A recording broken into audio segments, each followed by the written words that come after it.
Je voudrais savoir, les jeunes étudiants, par exemple, qui ont eu des diplômes dans des filières qui ne sont pas prisées par le secteur privé, est-ce que le gouvernement a prévu une politique de reconversion de ces jeunes, c'est-à-dire adapter leur formation, n'est-ce pas, aux postes éventuellement qui pourraient exister? Est-ce qu'il y a des possibilités pour ces jeunes-là de se reconvertir?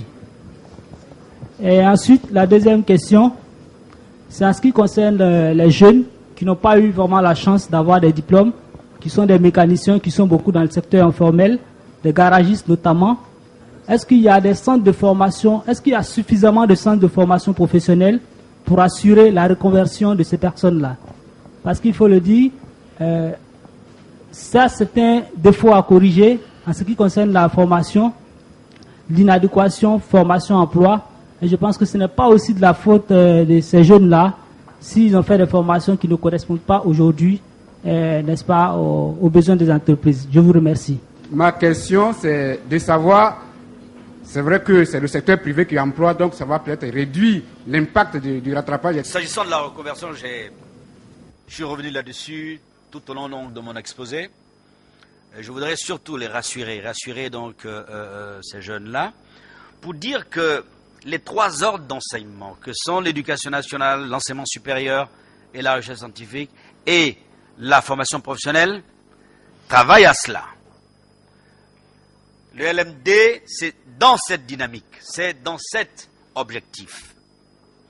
Parce qu'on s'est justement aperçu au constat que la formation générale, on va dire ça comme ça, à la fin du cycle de formation de ces étudiants-là, eh bien, se posait tout de suite la question de leur employabilité.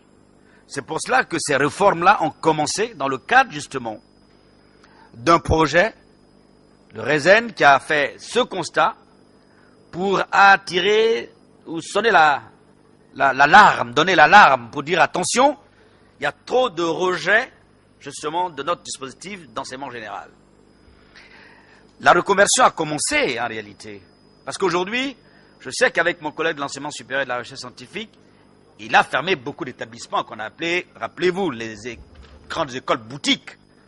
Il a fermé beaucoup de ces établissements-là. Que voulez-vous? Il y en a qui forment des BTS en aéronautique. Oui, oui.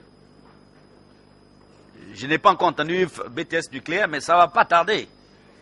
Mais pour dire simplement que il faut que l'ordre d'enseignement soit sous le contrôle de l'État de Côte d'Ivoire et qu'on veille justement au curricula qui est donné. Simplement parce que le secteur privé a défini ses priorités et nous devions justement nous y inscrire. Et c'est vraiment dans cette perspective que le ministre a repris beaucoup, je dis bien beaucoup de ces ordres d'enseignement. Il en a supprimé beaucoup, mais bon, vous savez, c'est un travail qui va prendre du temps, mais aujourd'hui, dans notre dispositif à nous, et dans les différents programmes, eh bien, donc on pourra vous offrir, justement, des modules de reconversion. Je sais que mon collègue, il n'y a pas longtemps, a fait une communication pour dire que l'école du kilomètre 4, qui formait aux techniciens des télécoms, eh bien, cette école a été fermée lors de la privatisation et qu'aujourd'hui, de plus en plus, il commence à manquer des techniciens des télécoms. Un autre collègue, M. Adama Tungara, donc aujourd'hui du pétrole et de l'énergie, a fait également la même communication pour dire les yeux de Benjerville est fermé, eh bien, de plus en plus, on n'a plus beaucoup de jeunes qualifiés dans le domaine de l'électricité. Mais voilà donc des secteurs où on peut insérer un maximum de jeunes parce qu'aujourd'hui, dans la politique du président de la République, c'est qu'il faut qu'on atteigne des taux d'électrification relativement importants pour que toutes les populations de Côte d'Ivoire puissent avoir de l'électricité. Ça, c'est vraiment dans son programme de société. Et le président de la République, Alassane Ouattara, entend réaliser cela avant 2015, ou tout au moins porter donc ces taux-là à des taux relativement confortables, c'est-à-dire 70-75%. Et c'est un engagement qu'il a pris, et nous sommes en train de le réaliser. Mais il va y avoir un problème au niveau justement des techniciens. Donc là encore, voici deux opportunités que je viens donc de vous offrir. C'est-à-dire, dès que vous avez le niveau, Vous pouvez donc vous approcher de ces différents ministères. D'ailleurs, donc lui, il a des projets. Le ministre Adama Tongara a des projets. Je viens de vous lister les ministères techniques qui disposent de programmes. Je pense qu'il faut vous rapprocher. C'est quelque chose qui existe, encore une fois. Sachez qu'à partir de cette rencontre, nous allons poursuivre cette communication pour que vous ne soyez plus en train de vous poser des questions, mais aller à l'essentiel, vers les structures qui vont vous offrir ces différentes opportunités de reconversion. Mais là-dessus, c'est clair, ça existe. Et le secteur privé en a besoin.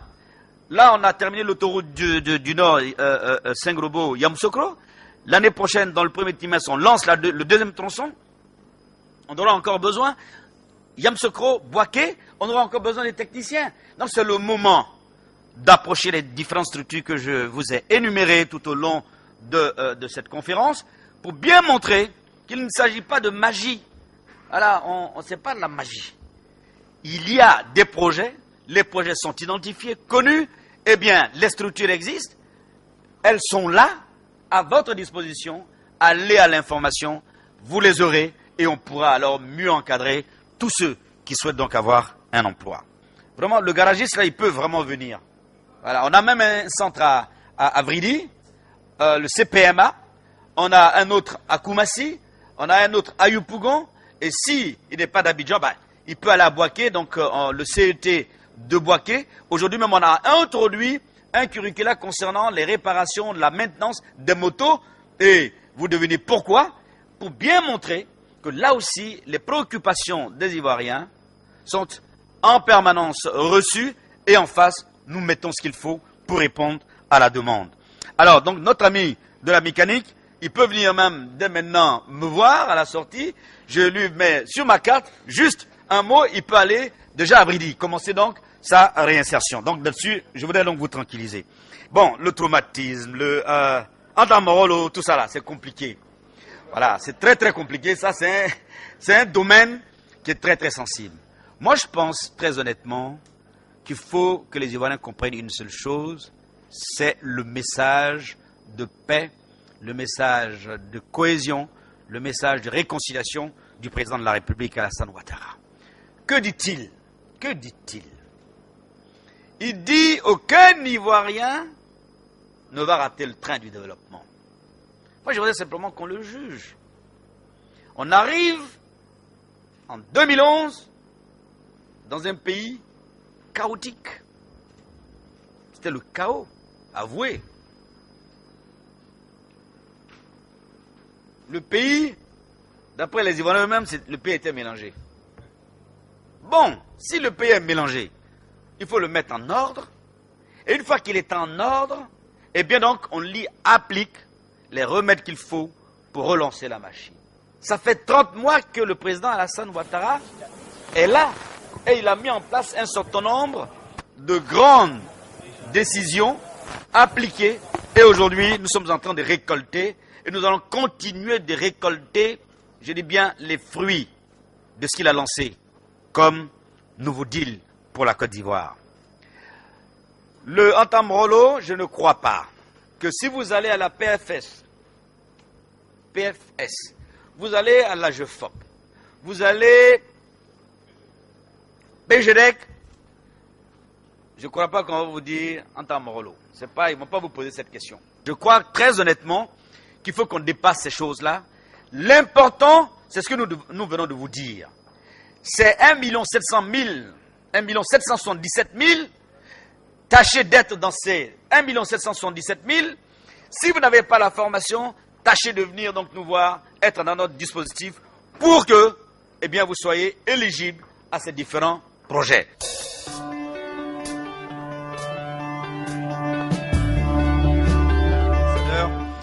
Je voulais terminer en disant simplement aux jeunes que le président de la République, encore une fois, à Yamoussoukro, il l'a dit, et je le cite, personne, je dis bien personne, ne restera en marge du développement économique en Côte d'Ivoire. Il entend faire partager à tous la création de richesses sur l'ensemble, je dis bien l'ensemble, du développement économique qu'il a impulsé depuis son arrivée en Côte d'Ivoire. jeunes de Côte d'Ivoire, vous avez des structures, vous avez des programmes. Ces différents programmes PGDEC, AGEP, AGEFAP, PFS, INIE, FIDEN, FNS et j'en passe sont là pour vous. Le message est clair. S'il vous plaît, rapprochez-vous de ces structures. Des lignes de financement existent, des programmes existent pour vous. Bonne fête de fin d'année à toutes et à tous. Et que vive la Côte d'Ivoire, vive sa jeunesse. Au travail, je vous remercie.